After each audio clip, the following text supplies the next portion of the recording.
This semester, I have learned a lot about different digital devices and the way that I use them.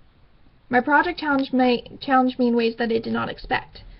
I have learned that I'm not as tech-savvy as I thought I was before I took this class. The project itself seemed simple, while the execution was much harder than anticipated. The video process contains 3 steps: script writing, video shooting, and video editing. Script writing was the hardest step for me because I had no idea how to talk to my audience without sounding like I was lecturing them.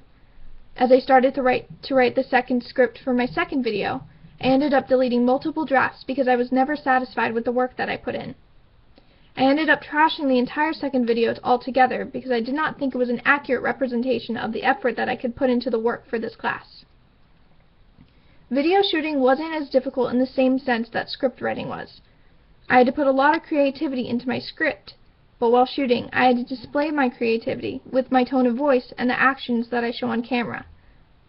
From watching videos in my free time to watching the videos that we were assigned in class, I have tried my best to display the same amount of confidence those content creators who make their own videos do. To be able to put your own information and your own self onto the internet for the world to see requires a lot of confidence, and I respect those who do that sort of thing for a living. Video editing was hard at first, but after accidentally editing the wrong take of my video, it became much easier to do because I had more experience with it. I was using an amateur video editing system, so I suppose if I'd gone out and bought an editing system, editing would have been much more complicated and taking up more time than it actually did.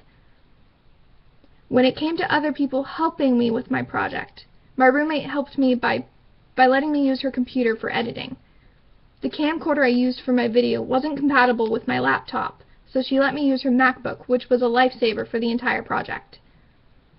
Overall, I feel like I learned a lot about the process of content creating in all aspects of the phrase when it comes to writing papers or opinion responses or making videos like this. This class has introduced me to many different kinds of applications like Google Docs and VoiceThread.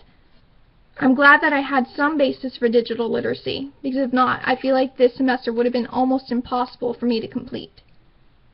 The work in this class was easy enough to understand, but the ways that we did them were so different from any other class that I've ever taken in my life. Blogging for class credit and basing essays on personal experiences is such a new concept for me, but I can see that these types of learning methods is the way that the educational world seems to be heading. My digital literacy project is just an extension of what we have already experienced in class. This is my second completed video, and where I sign off for this semester.